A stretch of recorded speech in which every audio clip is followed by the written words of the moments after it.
Il faut bien le reconnaître, SketchUp montre vite ses limites au niveau du réalisme des images produites. Donc il s'agit d'un rendu qui est très clair à comprendre, mais par contre, pour la perception des matières, des couleurs, on est quand même très limité.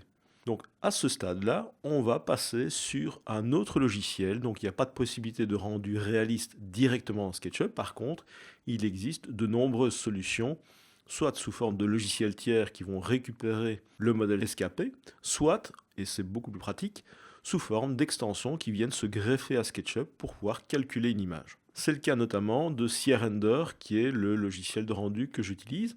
CRender qui est à la fois un logiciel tiers et une extension. Donc je vais aller ouvrir la boîte de dialogue de SIA for SketchUp. Voilà. Donc ce que je vais faire ici est une courte introduction aux possibilités de CRender. Je ne compte pas aborder une formation complète sur ce logiciel. C'est simplement pour vous montrer une des solutions. Il en existe bien d'autres, par exemple V-Ray for SketchUp ou Twilight ou Lightup, ce genre de choses. Donc voyons un petit peu, je vais me remettre dans la vue d'entrée.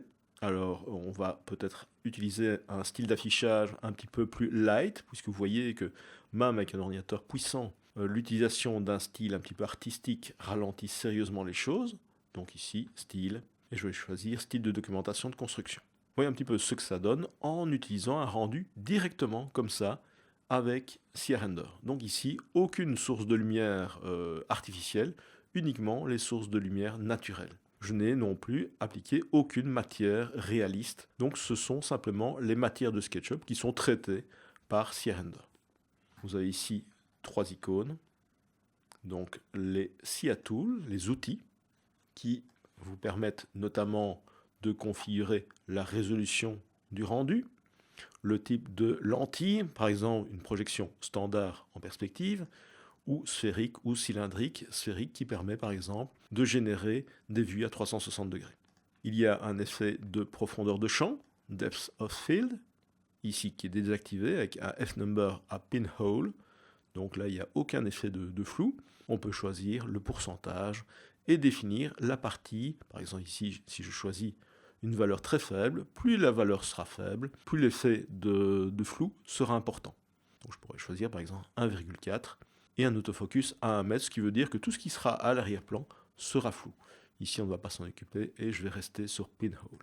Alors ici, l'onglet matériel qui va vous permettre d'appliquer une matière. Attention, cela ne fonctionne que sur des matières SketchUp. Donc la matière par défaut ne fonctionnera pas. Ici, j'ai beaucoup de murs qui ont la matière par défaut. Un clic dessus, vous voyez que le message « The face is not painted », la face n'est pas peinte. Donc avant de pouvoir appliquer une matière CRender sur cette face, eh bien je dois lui appliquer une matière. Ça peut être une matière toute blanche, mais ça doit être une matière autre que la matière par défaut. Par contre, si je clique ici sur la matière du bureau, un clic, je vois ici matière par défaut, la couleur sera celle de SketchUp et l'effet de relief. Alors pour le moment, il n'y a pas d'icône pour utiliser une texture, mais il y a un pourcentage de 20%. Généralement, c'est ce qu'on appelle des presets. En cliquant ici, vous avez toute une série de presets que j'utilise relativement peu, à part le preset émetteur qui est très pratique. On verra par après comment créer des matières beaucoup plus réalistes en utilisant cette fois-ci le SIA Lab, donc le laboratoire, le Material Lab plutôt, qui permet de créer des matières simples ou complexes.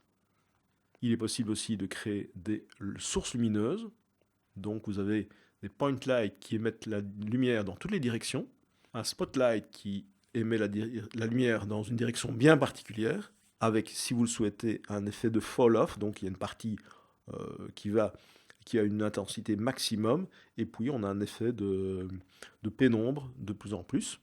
Et on termine par les IES Light, qui sont des sources lumineuses qui vont utiliser un fichier IES qui est fourni par les fabricants et qui va définir de façon assez précise la diffusion de la lumière pour un luminaire ou une ampoule donnée. Enfin, il y a des outils qui permettent de convertir, par exemple, les matières SIA en matière SKM, etc. Donc il est possible aussi d'exporter le modèle sous forme de SAN SIA, ce qui permet d'ouvrir la scène dans SIA Studio, qui est le logiciel tiers indépendant de SketchUp. Ceci dit, avec l'arrivée de SketchUp en version 64 bits, l'intérêt d'exporter le modèle sous forme de CSN pour pouvoir l'utiliser dans SIA Studio est beaucoup moindre. Généralement, je n'ai plus besoin du tout de quitter SketchUp pour calculer mes images.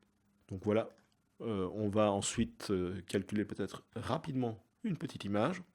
Donc j'utilise pour cela la dernière icône, CR9 en SketchUp, et je choisis les modes. Alors il y a plusieurs modes de rendu, les modes Unbiased, TR1 ou TR2, qui sont les moteurs de rendu les plus précis, les plus réalistes, mais qui sont aussi plus longs à calculer. Alors ne nous leurrons pas, lorsqu'on parle d'images de synthèse réalistes, cela nécessite automatiquement des machines puissantes. Donc ici, je dispose d'un ordinateur portable, mais qui est quand même assez costaud. C'est un processeur Intel i7 rapide, et je dispose d'une excellente carte graphique NVIDIA compatible CUDA, ce qui va me permettre d'utiliser aussi les modes IR Presto, qui permettent de faire un rendu quasiment en temps réel.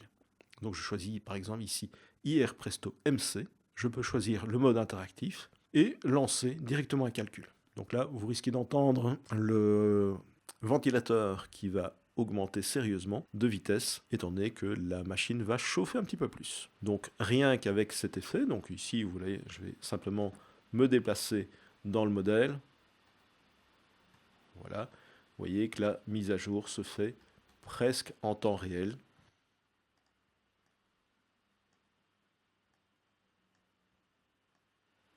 Je vais aller regarder vers le bas. Voilà. Je change de point de vue pour aller montrer le bureau. Et au bout de quelques secondes, on obtient une image relativement sombre. Il est possible, comme avec un appareil photo, de changer l'exposition en cliquant ici sur Display. Par exemple, je vais augmenter à 400 ISO. Donc CR9 fonctionne finalement comme un appareil photo. Donc la valeur ISO, c'est la sensibilité du film. Plus cette valeur est élevée, plus le film est sensible. Ça veut dire que plus l'image va être claire. Et voilà le résultat. Donc voilà, petite présentation rapide de CR-Render et de ce qu'il est possible de faire. Donc je change de point de vue pour montrer la table de réunion par exemple. Alors je vois qu'ici j'ai toujours mon mur. Je vais aller désactiver le calque des démolitions. Donc 20 démolitions, je retire. Et on devrait voir, voilà. Alors étant donné que je n'ai pas mis de toiture, eh bien évidemment cette zone est très très claire. J'arrête le calcul. Et ensuite, bon, cette image-ci est un petit peu trop basique, on voit un grain très important, mais il suffirait de laisser calculer un petit peu plus longtemps pour avoir quelque chose d'utilisable, de présentable.